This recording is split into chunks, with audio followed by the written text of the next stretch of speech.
Welcome back to our series on the angels.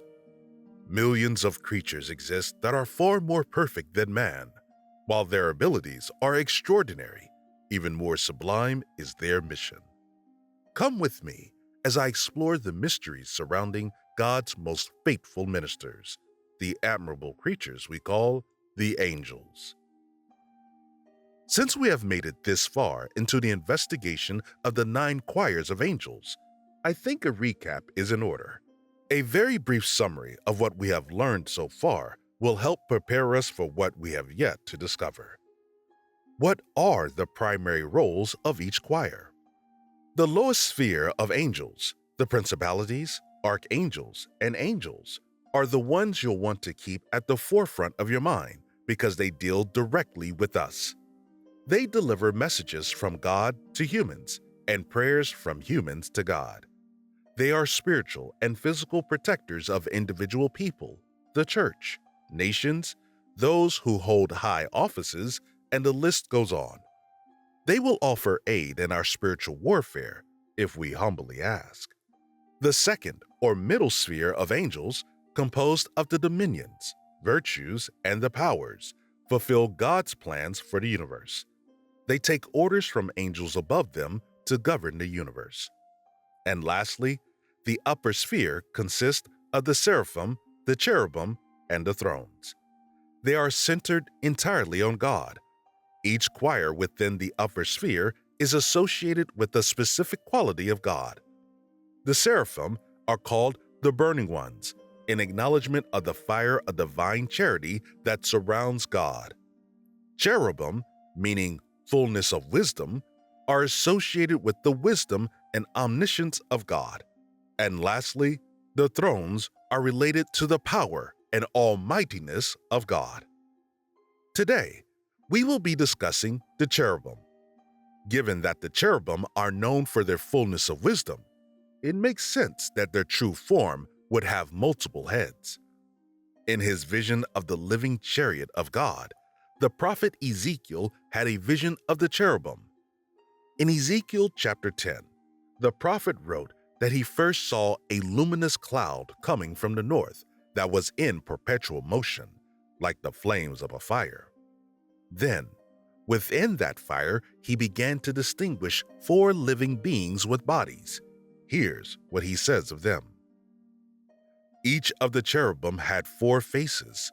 One face was that of a cherub, the second the face of a human being, the third the face of a lion, the fourth the face of an eagle. Catholic theologians have understood the 4 faces of the cherubim to mean these angels possess the wisdom of man, the strength of a lion, and the sublimity of an eagle. The cherubim first appeared in the Bible in the book of Genesis, with their main responsibility being the protectors of the Garden of Eden. As I'm sure we're all familiar with what happened in that garden, I'll not bore you with the details. But when Adam and Eve were cast out for eating of the forbidden fruit, it was the cherubim who was tasked with guarding the tree of life. In Genesis chapter 3, verse 24, we read, "And he cast out Adam, and placed before the paradise of pleasure cherubims, and a flaming sword turning every way, to keep the way of the tree of life." Now, let's address the elephant in the room. So far, these 2 accounts of the cherubim are nothing like we have all been led to believe cherubs look like. And because of this, the cherubim have become one of the most misrepresented choirs of the angels, often depicted as small chubby beings who float around on clouds twiddling with their harps, not very interested in much of anything.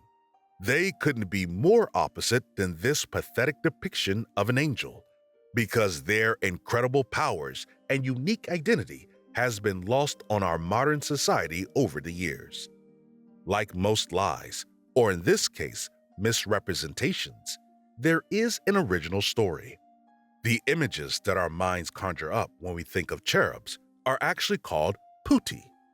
The putti are personifications or visual representations of the human spirit and emotions, including that of love. They began appearing in sculpture and artwork during the Renaissance and Baroque eras, The putti are often depicted as impish, little men that are based on figures such as eros or other non-material beings. And before you know it, the cherubim were thrown in with the putti, and the only way one could distinguish between the two was based on the character of the artwork. If the painting or sculpture was considered religious or sacred, it is safe to assume that what you're looking at is a cherub.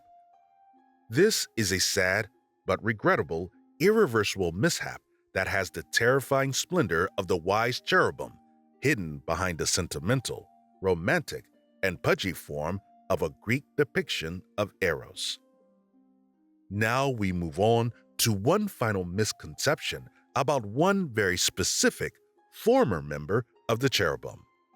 It is commonly believed that Lucifer was a member of the seraphim before his fall from grace. But according to the investigation on the matter by St. Thomas Aquinas, and in concert with many of the church fathers, the devil is believed to be one of the cherubim. St. Thomas makes his point in question 63 of Volume 1 in the Summa Theologica, saying, "Cherubim is interpreted as fullness of knowledge, while seraphim means those who are on fire or who set on fire. Consequently, cherubim is derived from knowledge, which is compatible with mortal sin. But seraphim is derived from the heat of charity, which is incompatible with mortal sin. Therefore, the first angel who sinned is called not a seraph, but a cherub."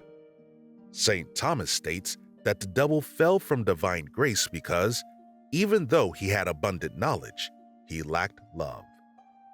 Ezekiel chapter 28, verse 16 through 17, also mentions a cherub that was cast out, saying, "So I drove you in disgrace from the mount of God, and I expelled you, guardian cherub, from among the fiery stones. Your heart became proud on account of your beauty, and you corrupted your wisdom because of your splendor." Because the cherubim are primarily associated with the praise and knowledge of God, it is to them that we should look for an example on how to worship Him. May we remember the true form of the angels the next time we reflect on them, or see a cherub depicted incorrectly in a piece of art. And with that, we conclude today's video and prepare for discovering the highest-ranking angels. Join me next week as we discuss our final choir, the Seraphim.